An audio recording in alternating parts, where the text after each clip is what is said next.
Bem-vindos ao FAPA Podcast, o nosso podcast de divulgação científica do agro. Eu sou Vitor Miller Anunciato, pesquisador de mecanização e inovações tecnológicas da FAPA Agrária. Faz tanto tempo que eu não gravo que faltou até a voz. Olha só, já tá falhando, hein, Vitão? É muito episódio. Eu sou Fabiano Pacentiuk, pesquisador de milho e feijão da Fundação Agrária de Pesquisa Agropecuária. Aqui nós transformamos pesquisa em conversa e conversa em muito conhecimento.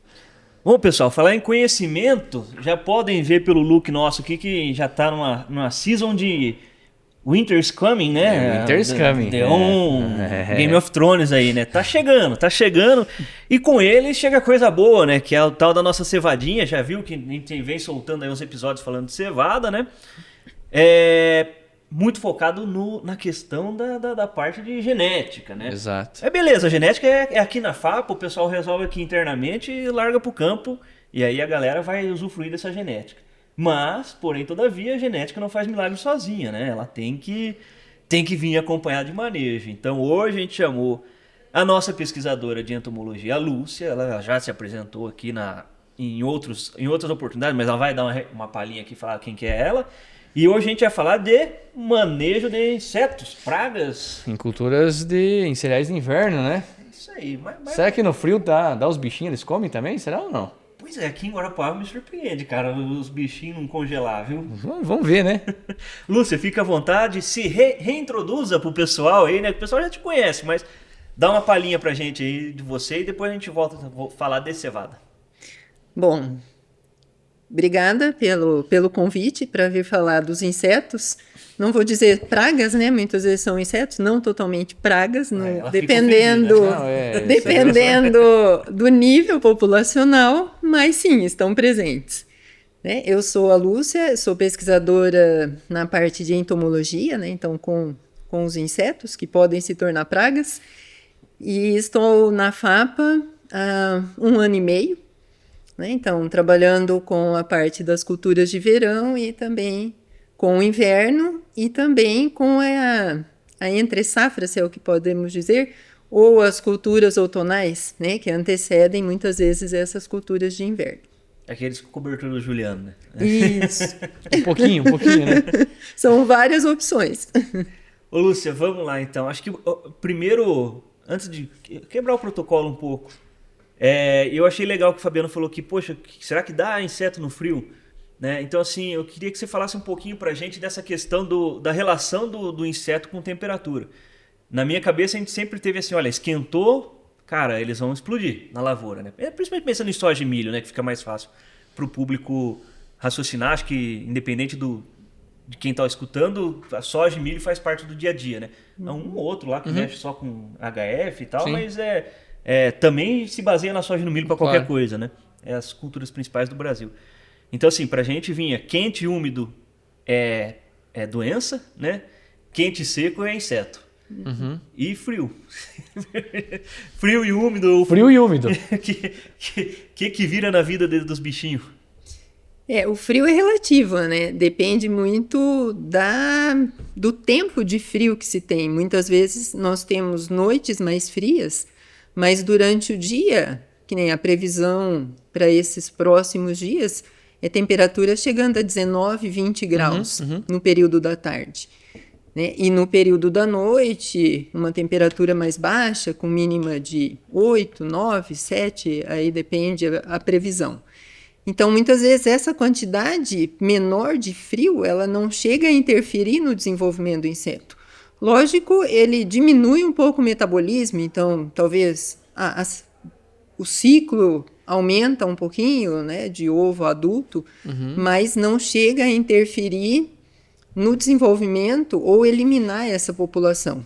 Então, várias vezes a gente tem ocorrência, como na safra passada, teve ocorrência de geadas, e nos próximos dias a gente já teve uma presença do inseto no campo. Então, assim, não eliminou a população, mas muitas vezes a gente não tem surtos populacionais. Né? Então, isso que é interessante aqui, a gente observa em Guarapuava uma infestação menor, mas se nós formos para Pinhão ou Candói, que não é longe, né?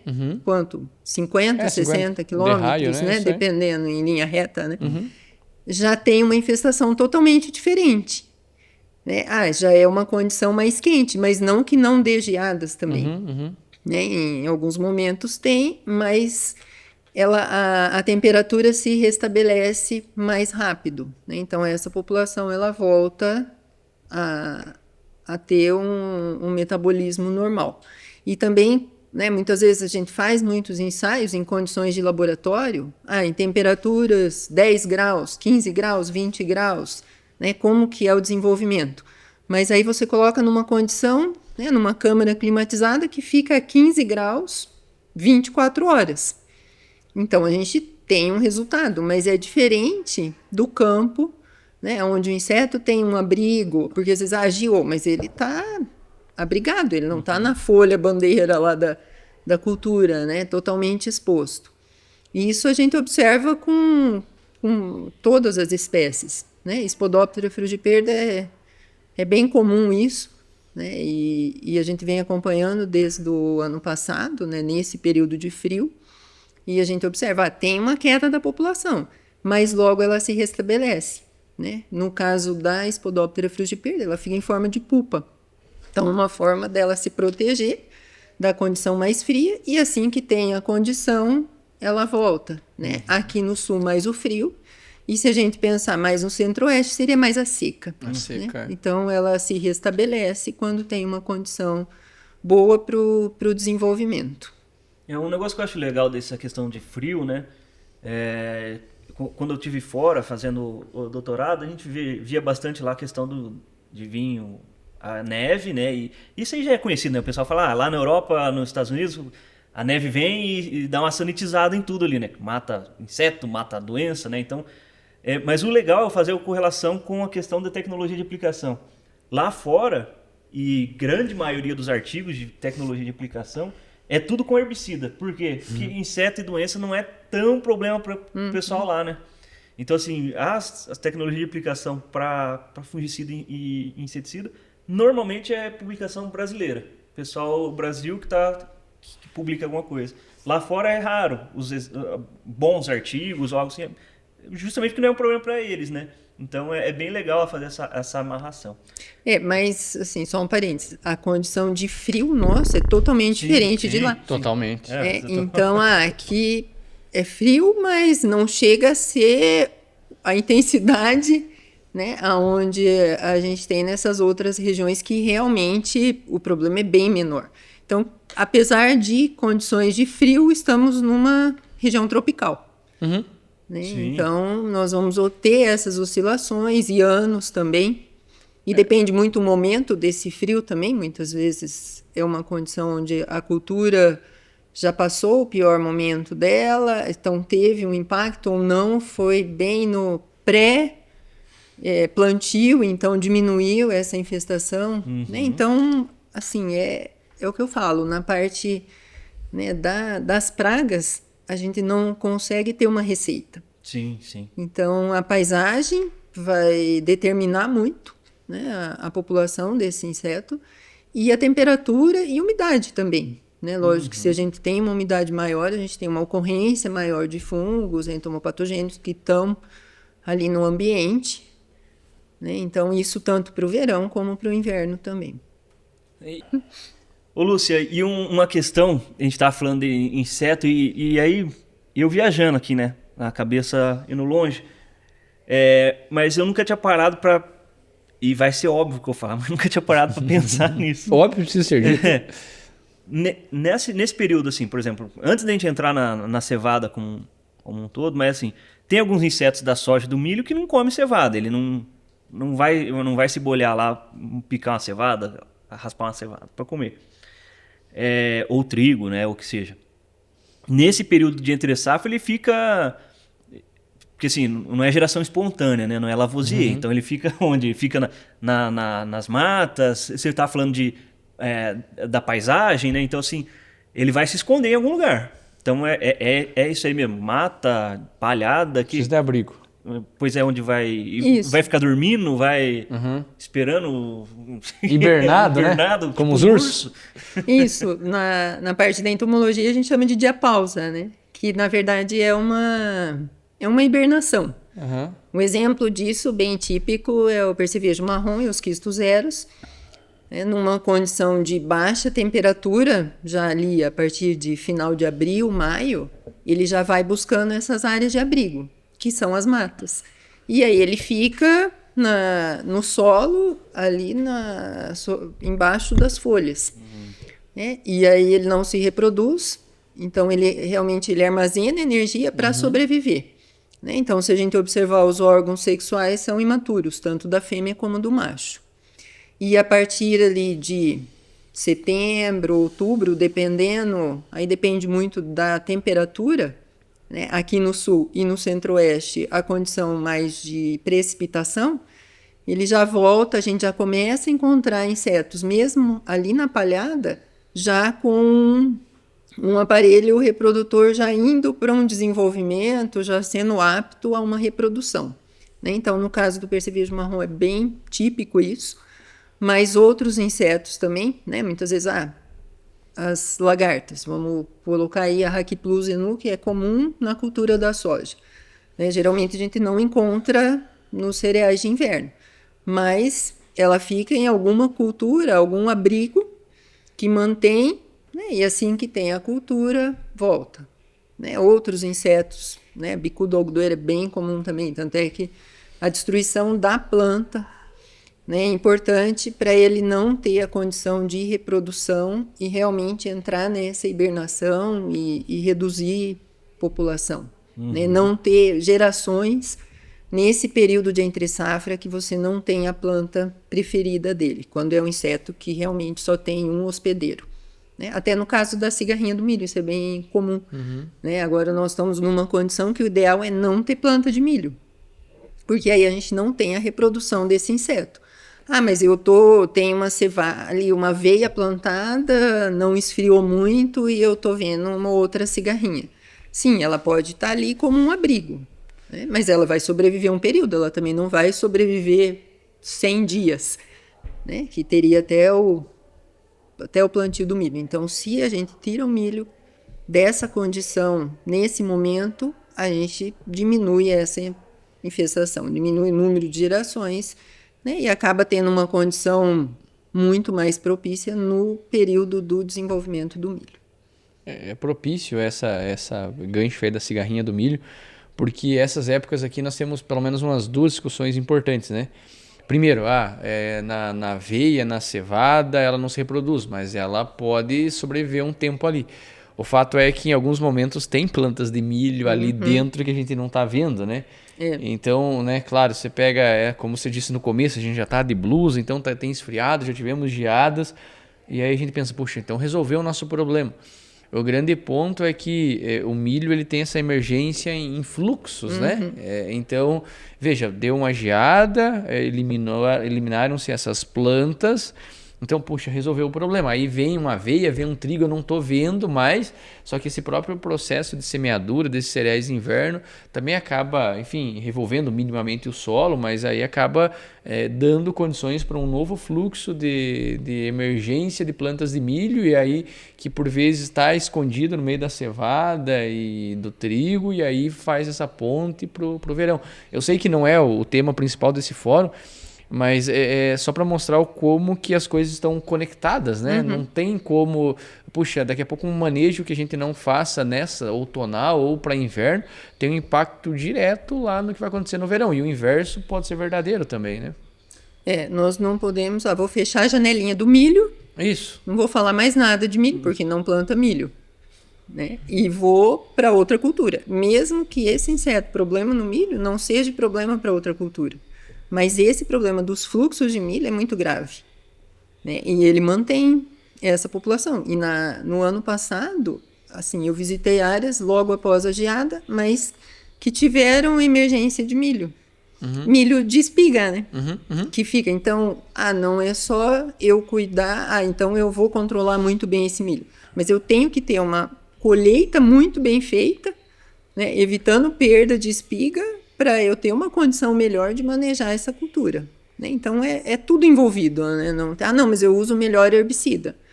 Se você não colhe bem, você tem fluxos. Dá pra puxar uma thumb aí. Como a colheita de milho influencia Pois na população de cigarrinha da próxima safra de milho. Mas você vê como a agronomia é um negócio doido, né, cara? E aí o pessoal fala assim, mas a resposta de agrônomo sempre depende. Mas é lógico, olha o tanto de fator, né? Sim. A gente falando aqui de inseto, a gente tá falando de clima, nem entramos a falar em inseto quase. Estamos falando de clima, aí estamos falando de mecanização, Isso. estamos falando de milho. Isso, Pô, isso. Bom, Isso pelo menos porque os três pesquisadores estão aqui, né? Pelo menos. Isso porque era para falar de insetos no inverno. No inverno, exatamente. Então, assim, cara, é óbvio que a resposta vai ser depende. Me explica aí teu cenário e vamos ver, que aí eu te dou, ou tento, né, achar uma melhor resposta para o problema, né? E também, mas na safra passada eu fiz dessa forma, usei essas ferramentas e deu certo. Então, se eu fizer tudo igual, será que vai dar certo? Pois é. Não tem como a gente saber, porque a gente pode estar numa condição totalmente diferente. Eu não precisar usar ferramenta nenhuma que eu usei na safra passada. É aquela filosofia, né? A água não passa duas vezes no mesmo rio, né? Não. Mas aí a gente pode ver, mas foi igual a 3 anos atrás. Né? Mas alguma coisa ser um pouco distinta, né? E aí, não então... exatamente. Aí você lembra algum ponto, não, mas na safra passada a tendência foi essa. Tá, mas vamos entrar agora então no assunto nosso, né? Claro, Lúcia, então a gente te convidou aqui para a gente falar um pouquinho sobre o manejo dos insetos pragas, né? Em cereais de inverno, e aí, né, até a gente estava aqui antes de ligar as câmeras, os microfones, você falou que cevada e trigo basicamente compartilham os mesmos insetos, né? Então, assim, é manejo muito similar, vamos colocar, né? Então, o que a gente falar para cevada vale para o trigo e vice-versa, né? A diferença é mínima, né? E se porventura tiver alguma particularidade, aí vai ser comentado, mas o racional é o mesmo, né? Talvez em relação à genética, Sim, né? isso. Tenha uma tolerância maior em uma cultura do que na outra, mas, assim, os insetos presentes são bem semelhantes. Tá, e aí, Lúcia, eu quando começo a falar de trigo e cevada, não era uma cultura tão no meu dia a dia, assim, né? Nos estudos que durante minha carreira acadêmica ali não se discutia muito cevada, porque é uma cultura bastante nichada nossa aqui. Mas trigo, quando eu falava de cereal de inverno, era... Se bem que hoje haja coragem para plantar trigo, né? Mas tudo bem, né? O Juliano que não escute, né? Eu quero só ver os comentários do Juliano depois desse episódio. Mas também deve ser, sempre é cíclico, né? Isso aí vai melhorar no futuro, então o podcast é bom que fica para a eternidade, né? Ad eterno. Vamos escutar a gente falar groselha por muito tempo, né? Bastante. Inclusive esse que é o melhor podcast do agro, já existiu na história. Tem os caras lá como chama? Em 2300 eles fizeram um podcast lá, o A1 006. Tá pareio com o nosso, mas não tá igual. Ainda não está top 1. E quem duvidar que acesse esses episódios em 2300. Isso, né? Claro. Lá em 2300. Eu concordo. Mas vamos lá, parar de falar groselha aqui e focar. Como que a gente começa o nosso manejo, então? Tratamento de semente? Não tem? Ou já nas primeiras emergências? O que eu tenho que pensar para planejar minha sanidade de... É sanidade de planta quando fala para inseto também ou não? No caso, acho que da cultura do inverno, que a gente tem o principal inseto é um vetor, aí a gente pode pensar na sanidade. Eu até brinquei, Lúcia. O problema é que os bichinhos dela não é que eles só comem as folhas. Se fosse só isso, tava tranquilo. Eles sempre tem uma coisinha a mais, né? Sempre tem que transmitir alguma coisa, né? Isso aí. Não é só praga, né? É vetor. E aí é mais complicado, né? Porque aí a gente nem tem um nível de infestação. Porque eu não sei se esse inseto tá com o vírus ou não, né? Não tem nenhuma característica que o diferencie.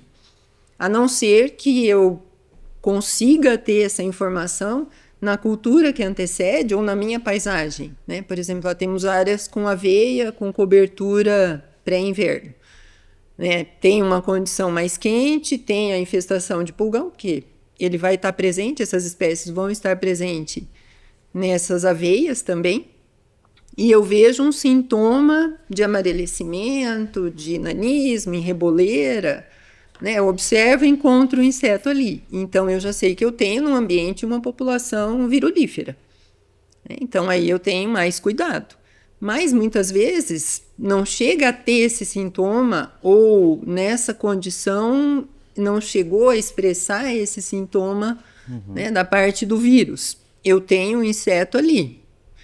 Então, como a gente nunca sabe, né, se ele está virulífero ou não, já se inicia, lógico, se eu tiver uma demanda, eu tenho que fazer um manejo nessa cultura que antecede, né, para a gente já ter uma infestação menor, porque a minha cultura de inverno, no início, é mais sensível, e a gente tem que ter uma boa emergência para eu ter uma boa condição de desenvolvimento, né, não ter morte de planta.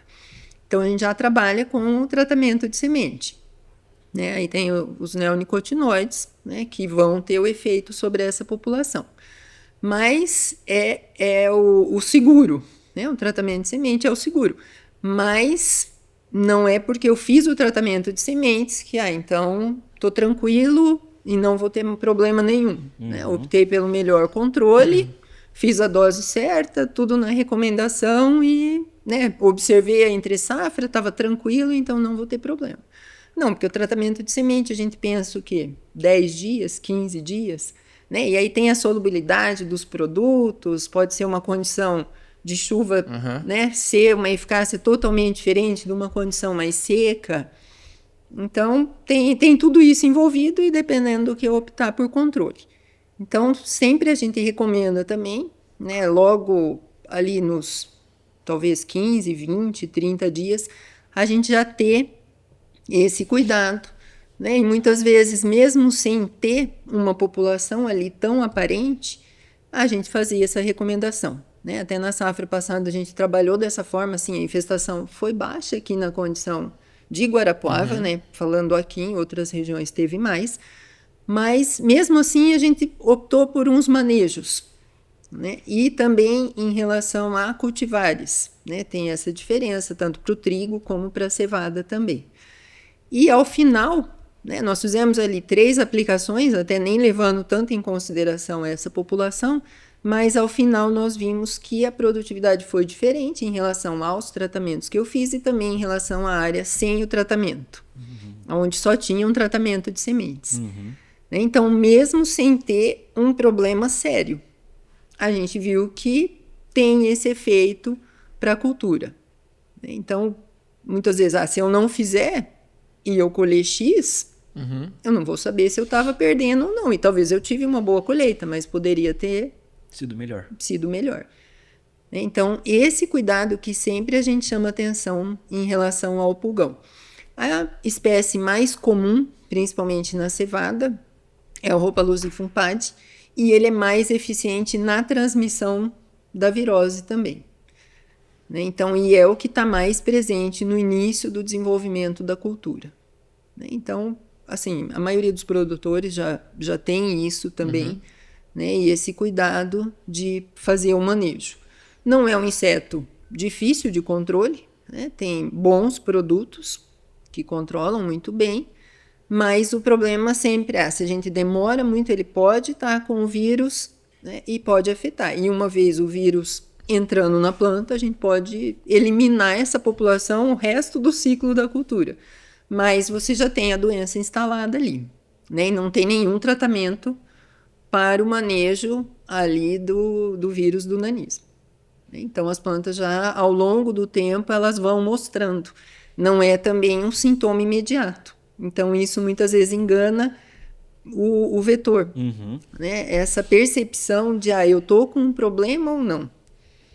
Então, esse cuidado é muito importante, que aí você vai ver, talvez lá no florescimento, lá na parte reprodutiva, um efeito, quando não é tão grave. Quando é mais grave, você já vê essas plantas com um sintoma mais expressivo ali da virose. Ô, Lúcia, e aí aqui eu sei que na entomologia tem uma série de termos que ajudam a entender isso. O inseto se contamina na picada de prova, aí tem um período de incubação, tem um período de latência, enfim, esses termos que você estudou bem, Vitor. Eu nem tanto, porque entomologia, eu até falei para a Lúcia, foi meu calcanhar de Aquiles durante a faculdade inteira. Mas enfim, como que é essa dinâmica da virose, tanto na cevada, como que é esse comportamento do pulgão, de repente até uma condição Eu sei que condição climática, essa resposta já vem com um depende estampado, né? Mas, assim, um indicativo que pode ser problema um determinado ano. Como que essas dinâmicas acontecem? Para inseto, sempre a gente fala, anos mais quentes vão ser mais problemas. Ele vai estar mais ativo, vai ter mais gerações. Então, ele vai adquirir o vírus se alimentando de uma planta que está infectiva, e às vezes essa planta nem... né, não vai ser a cevada, então por isso que há observação no pré, né, na cobertura que está ali, ver se tem esse sintoma. Então, basicamente ali, uma aveia, um outro trigo, alguma coisa assim. Isso. Ele vai adquirir. Né? Então ele adquire ali numa condição, se alimentando ali 24 horas, né, ele se alimentando daquela planta, ele adquire, ele tem um período de latência que é bem baixo, né? Não, tipo, para cigarrinha é quase um mês de período de latência, já para essa parte do vírus do nanismo, né? São horas, então ele já está apto a fazer essa transmissão, né? E ele a fêmea ovipositor numa planta que já tem o vírus, né? Então a forma jovem ela vai adquirir esse vírus e ela vai transmitir durante toda a sua vida.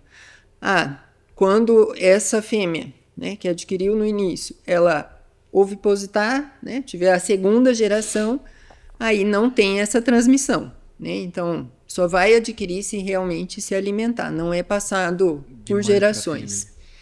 Então isso já é uma coisa boa. Já é uma coisa boa, né? A gente consegue eliminar. Mas como ele é muito rápido, né, nessa parte de adquirir, na latência também, então é importante sempre estar tendo esse controle. E a planta fica infectiva por todo o ciclo? Sim. Não fica, ficou 30 dias, já não tem mais problema. Não, aí ela já vai começar a desenvolver os sintomas. Mas independente do ciclo, se for lá um pulgão e se alimentar dessa planta, ele vai se contaminar. Sim. E poucas horas após depois... o período de latência, né, 24, horas... 35 horas, ele já está apto a ter. Lógico, no início o impacto é maior. Né? A planta está mais sensível, então a gente vê... Por isso que o cuidado ali, né, na emergência, no estabelecimento da cultura é importante.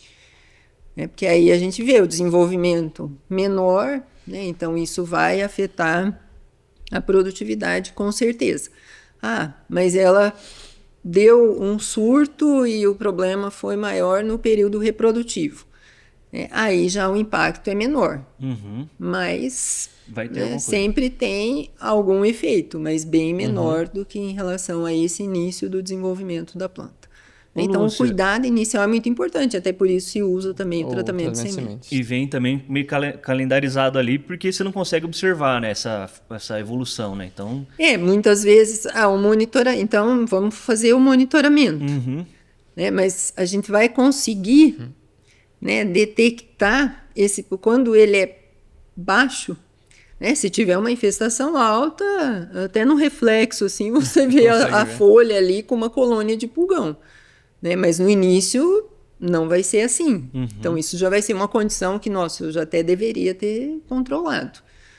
Né? Então, como que eu vou avaliar isso? Eu vou ver cada perfil ali, muitas vezes ele ainda está meio...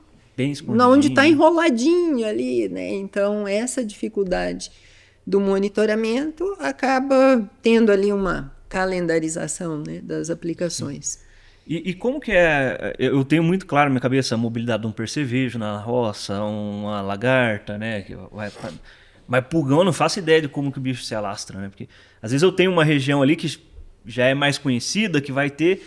E vai ser uma fonte de inóculo ali, né? Você pode falar assim, né? Mas é o ninho deles ali, né? E depois como que ele se alastra para...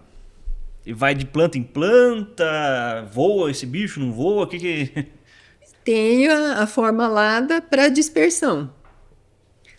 Então, no início ele chega pela forma alada na dispersão e pode carregar o vírus também. Né? Até para milho, o pulgão alado é o que causa mais problema. E depois, geralmente, a gente vê mais reboleiras. Reboleira. né? Mas com o tempo, se eu não tiver o controle ou se for uma condição muito propícia para o desenvolvimento, a gente vê essas reboleiras aumentando.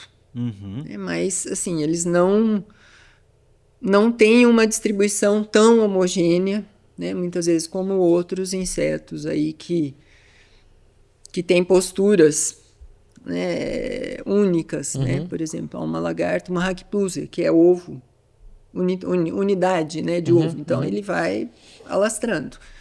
Mas ele não, já ficam as colônias, né? Então acaba tendo uma reboleira. E aí, não sei se isso é melhor ou pior. Porque às vezes eu não observo a reboleira. Pois é. É claro, você pode ver a lavoura, opa, tá limpo, não tem nada, mas o teu problema tá instalado ali no reboleiro. Tem né? E quando ela tá mais uniforme, acaba sendo mais fácil, porque às vezes eu tenho uma distribuição, tá menor, né? Porque se distribui mais. Mas a gente tem uma probabilidade maior de encontrar. Agora, quando é na reboleira, né? Você vai acertar a reboleira? Pois é. Você vai fazer um ponto de amostragem, pô, às vezes você caiu 1 metro da reboleira e não vai ver. Não vai ver. Vai chegar lá, por melhor que já tenha a dificuldade de encontrar, né? Sim. Que nem você falou, ele tá lá nos perfilinhos pequenininho ainda, lá no meio da folhinha que tá enrolada. Assim, poxa, já é difícil para um dedéu. Sei lá, sim. abrir a folha e achar o bicho. O cuidado, né, o cuidado, não é só fazer o monitoramento, né? Mas a forma como é que se faz esse monitoramento. Então, na minha visão, faz todo sentido a gente ter um programa preventivo do que tentar remediar, até porque não tem como, né? E aí depois o acompanhamento. Foi eficiente ou a condição do clima, do ambiente está muito propício e tem novas infestações. Né? Aí eu consigo acompanhar. Né? Então, qual o sucesso do meu controle, aí eu vou, né, optar, não, precisa de mais aplicações ou não, foi suficiente, né? Pode ter um intervalo, depois a gente volta a acompanhar. Né? E a região como um todo, né? Se um produtor fala, nossa, na minha área está tendo, será que na minha não vai ter? Sim. Né? Então, assim, essa comunicação é importante também, como a região como um todo está. Tem uma fase até a qual nós devemos seguir fazendo esse programa ou é até o final do ciclo? Por exemplo, falando na cigarrinha, puxa, depois do, sei lá, pendoamento já não é mais problema. Então, nós temos que cuidar até então. Claro, estou sendo bem genérico aqui. Pensando nesse problema de pulgão na cevada, no trigo, é assim também ou não o ciclo inteiro? Geralmente o ciclo inteiro, mas até na cigarrinha pelo período de latência do vírus, né? Que é mais longo, então a planta escapa. Né? Não vai dar tempo de ter a doença para interferir na produtividade. Perfeito. Como o pulgão é mais rápido, né? Então mesmo se eu tiver um ataque, eu já estou na fase reprodutiva, mas como ela é muito rápida, ela ainda pode interferir impactando ali numa redução.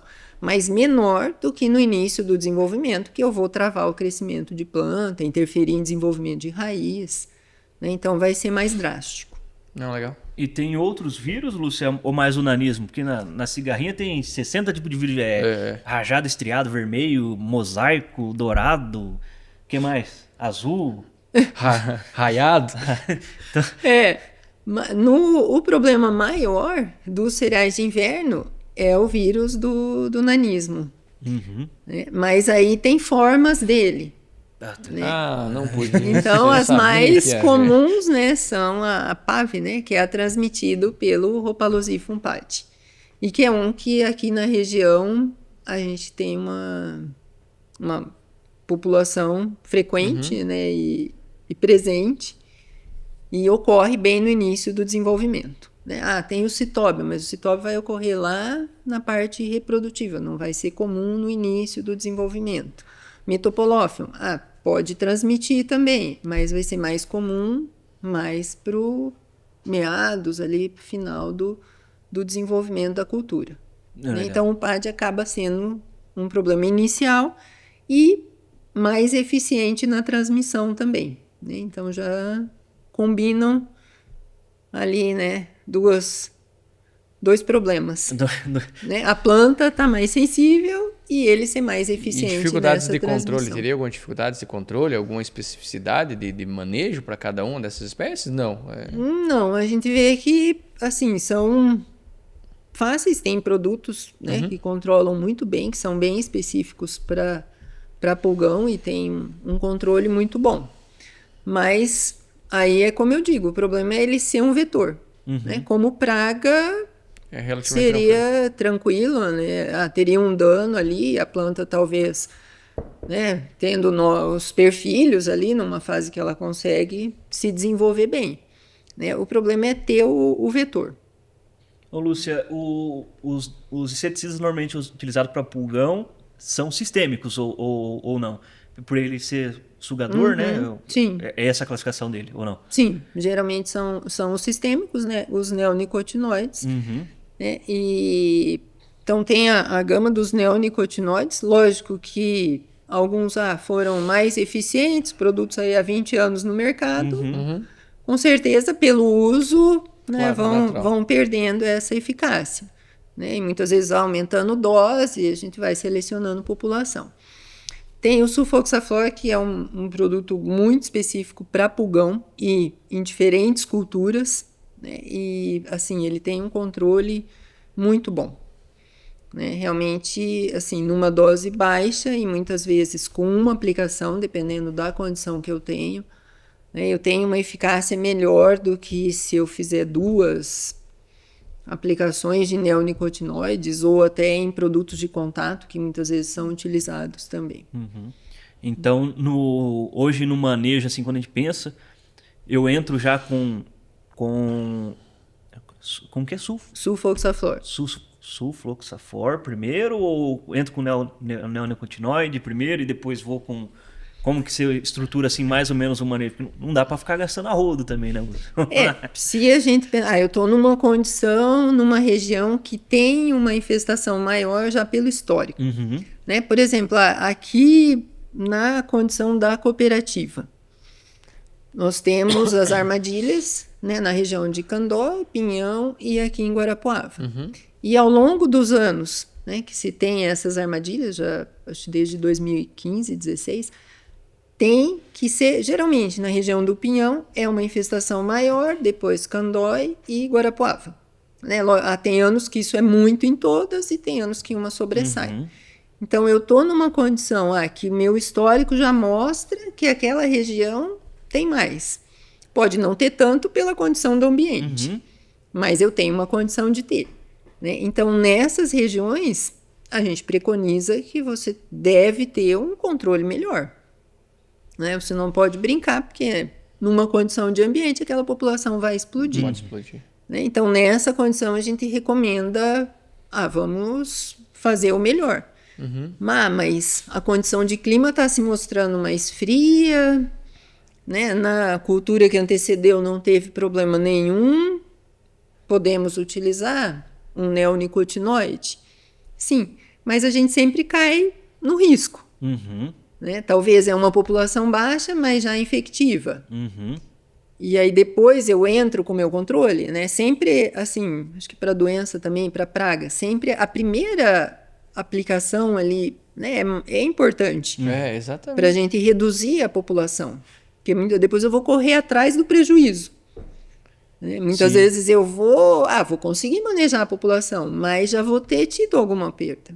Né? E o custo da aplicação é a mesma, para um controle bom ou para um controle ruim. Né? Mas, lógico, alguns falam, não, mas a minha condição, eu já planto há 20 anos, nunca tive problema. Né? Então, aí eu consigo manejar ali num custo menor, com um risco maior. Sim. Mas a minha condição mostra que meu risco... assim, não extrapola um problema ali que vai afetar a produtividade, que eu vou ter grandes perdas. Essa frase então são escolhas. De que nunca acontece, tem um livro que sempre fala assim, né? Coisas que nunca acontecem o tempo todo. Então, nunca acontece. Se a gente conseguisse prever, né? Exatamente. Então, claro. E aí tem outra frase de um outro filósofo famoso que diz que depois não adianta usar vela boa em defunto ruim, né? Então você fica guardando, Inês é morta, já foi. Já foi embora. Mas eu gosto bastante dessa filosofia que até parece um pouco contra-intuitiva pro produtor, porque ele pensa assim, poxa, eu vou gastar mais lá no reprodutivo, né?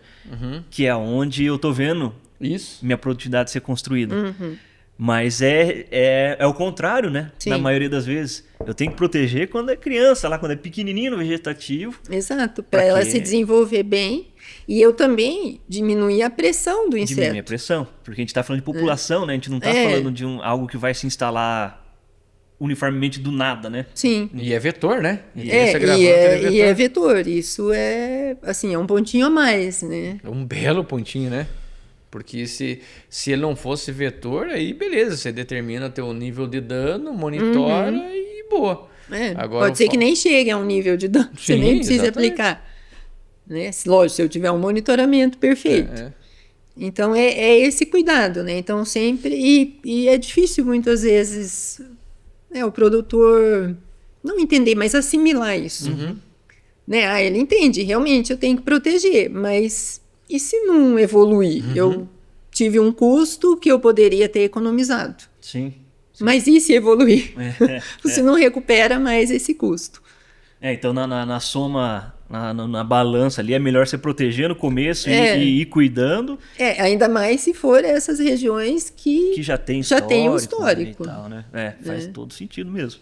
Então o pessoal, o agrônomo sempre tem aquele negócio, né? Eu vou deixar tomar a cerveja mais cara por último, né?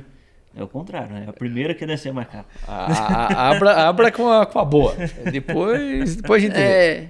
E aí a gente vê, depende, são perfis, né? Tem produtores que às vezes até eu penso, falo, nossa, nem precisaria dessa aplicação.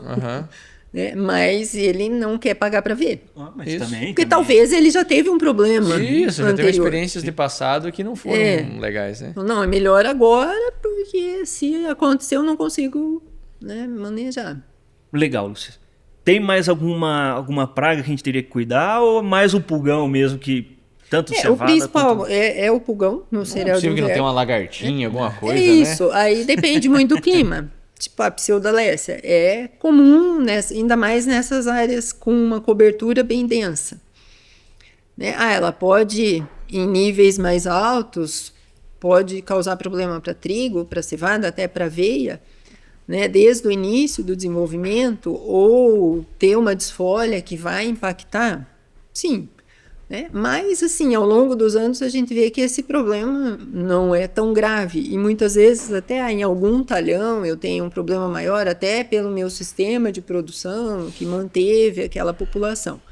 Né? A gente sempre chama atenção em relação à Spodoptera frugiperda também, né, que é uma praga super polífaga, né? Se alimenta de todas as culturas e tem uma resiliência muito grande, né? Tanto em relação à condição de ambiente, né? Ou a produtos, mesmo a produtos biológicos, né? A gente vê que o efeito assim, é curto em relação a essa espécie.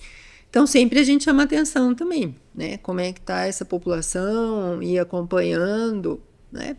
Mas aí é um pouquinho mais fácil, porque é mais fácil de ver o dano também. Né? Você vê ali um consumo de folha que chama atenção. Né? Então, você consegue atuar ali no momento que realmente você encontra o inseto. E essas não tem algo a mais, essas não tem Não tem transmissão. Nossa, não. Que beleza. Menos mal, né? Eu já fico... Ela só ficou um pouquinho mais escondida, né? E até é interessante agora, nós temos essas armadilhas, né, com a base de feromônio para captura e assim, vamos ver dessa semana. Na semana passada estava coletando na média de 7 a 8 ali por dia, né, dando uma média de 30, 35 na semana.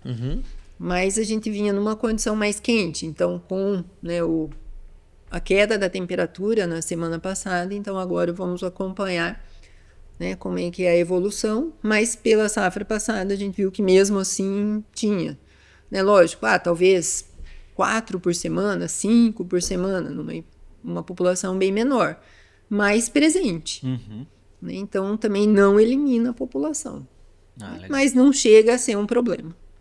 E as ferramentas que a gente tem para controle dessas lagartas são as mesmas da soja e milho ou muda alguma coisa? Não, são basicamente os mesmos produtos, né, tem que muitas vezes não tem o registro, né? para a cultura de inverno, né? Então é importante se atentar a isso. Mas se a gente pensar nas diamidas, né, que são produtos que são utilizados para essa espécie, a gente tem o registro ou alguns produtos fisiológicos também. Né? Então tem uma gama de produtos aí que podem ser utilizados. Ele pode ser coincidente, ele pode ser aproveitado para isso? Algum produto que maneja pulgão poderia manejar essas lagartas? Não temos Pensando numa mistura de neonicotinoide com piretroide, o piretroide pode ter um efeito de contato, né, nessas lagartas. Não seria assim, tô com um problema de lagarta, vou utilizar esse produto. Não. Mas, numa condição de baixa infestação, talvez ele possa ali, o piretroide pode contribuir. Mas não é algo específico é indicado. Se eu tiver um problema, eu tenho que entrar, né, com um produto específico ali para parte de lagarta mesmo. Posiciona só quando você quer dar aquela palavradinha. Só, tô na dúvida, só... Você que vai, não vai? Tome-lhe. Legal, Lúcia. Acho que já deu pra gente entender bastante do manejo. É bem diferente assim do que a gente está acostumado, né? Principalmente o inseto alvo nosso aí do manejo é algo que a gente não está, né? Não é no dia a dia ali, né? Isso. Então assim ele tem uma biologia tanto quanto particular dele, né? Então fica bacana essa questão do vetor, né? Que é o principal dano dele, né? Então assim ele não o ideal seriam cultivares resistentes. Viu, Bertan, Eduardo, até para trigo já está um pouquinho mais avançado isso, né? Mas, assim, para cevada, até a gente faz o trabalho, né? E infesta nos diferentes estágios. A gente vê que tem alguma diferença em relação ao problema, né? Da virose, mas não elimina. Né? Mas algumas toleram mais, outras menos. Dependendo do estado. Teria como a gente pensar em fazer Poxa, aqui eu tô tendo todo ano uma infestação e problema com vírus. Teria como colocar uma cultivar de trigo ali para melhorar ou é melhor colocar uma rotação de cultura mesmo, que não seja hospedeira, nem vetor do... Para a gente eliminar o problema, a população, melhor é você fazer uma rotação com que não seja, né? Mas para trigo tem... diferentes níveis de tolerância, né? Alguns são mais atrativos, outros menos, né? E já tem uma gama maior também de cultivares, né? Então, e assim, é percebido isso quando você tem várias cultivares, que algumas são mais atraentes do que outras. Legal. Mas trigo ainda... Infelizmente não tá dando dinheiro, então... Olha... A gente chama o Juliano para falar de trigo outra hora. Nós já complicamos bastante a vida da Lúcia, vamos simplificar agora, já estamos pro final do episódio, né? Sabe que é muito teu amigo, né? E essa safra, enfim, essa safra, né, de inverno, e claro, parte da safra de verão, né, tem alguns indicativos, uns fortes, uns muito fortes, uns moderados para El Niño. Pergunto, né? O que a gente poderíamos antever ou não tem como antever? Vamos partir do pressuposto que sim, vamos ter um El Niño. Super El Niño, né, que estão falando. Alguns super, outros moderados, outros super, outros, enfim. Mas o que a gente pode esperar, né, para nossa região? Que vai molhar, primeiro ponto, vai chover. Diz que mais quente, mais chuvoso. Muita chuva, né? Lógico que a chuva também derruba, né, esses insetos. Então, se você tem o início da colonização e chove, principalmente se tiver chuva muito forte, né? Muitas vezes você tem um período longo de chuva, mas uma chuva leve. Bem mansinha. Chuvinha de inverno, ela cai garoinha, né? Então, aí não impacta tanto nessa população. E se tiver quente, né, ele se mantém. Mas se tiver chuvas muito fortes, assim, então acaba derrubando essa população e a gente não tem uma colonização que fique na planta, né? Que se alastre. Então, aí você pode vir com fluxos também. Por outro lado, se tem uma temperatura um pouco maior que talvez acelere o ciclo. Sim, você já não tem essa parte negativa da baixa temperatura que vai influenciar no desenvolvimento do inseto, que vai ser mais lento, né? Então você acaba acelerando isso. Resumo da ópera, nós não vamos ter um grande complicador, mas também não vamos ter um grande benefício. Né? Tem que acompanhar. Talvez essas regiões, né, mais quentes, já, né, que são mesmo, né, ali a região de Pinhão, de Candói, ou mesmo, né, nas áreas de Fomento, que, né, a parte ali de Mauá, ou no estado de São Paulo, ali, que já é uma temperatura totalmente diferente, a gente pode ter, né, condições talvez totalmente nesse diferentes. ano mais chuvoso, né, se vier a se confirmar, né, esse ano mais chuvoso, o maior desafio é para o nosso amigo aqui da tecnologia de aplicação, porque aí as janelas de entrada vai ser mais estreitas. Muitas vezes eu tô vendo que eu tenho um problema, identifiquei o problema, quero fazer a aplicação, tenho um bom produto. Mas as condições do clima não permitem. Mas, né, não consigo atuar ali. Então, cada dia mais, eu tô deixando aquela planta mais exposta. Obrigado. Eu não sei se você está notando, mas se você nos ajudar a colher melhor milho e entrar aplicando inseticidas na chuva, metade nossos problemas a gente resolve aqui, né, Lúcia? Tem que ver com os produtos. Não é só a aplicação, né? E o produto vai se comportar como nessa condição de chuva. Tem isso aí. Bom, Lúcia, acho que deu um episódio bom, acho que ficou legal aqui essa dinâmica, a gente entendeu melhor, eu pelo menos entendi bem melhor o manejo de insetos em trigo e cevada. Acho que não, repito, né? Aí pode ser falha minha. Eu não estava tão acostumado com essas culturas de inverno, então sempre, se alguém falasse, toca uma lavourinha de cevada aí, amigão do céu, se eu não fosse cooperado agrário, eu acho que eu tava... Me dá o Como malte, é que faz para produzir? Né? Malte, eu vou bem na panelinha com malte, viu? Eu sabia. Só com o produto, né? Não com o desenvolvimento. Feito? Joia, mais um grande episódio aí.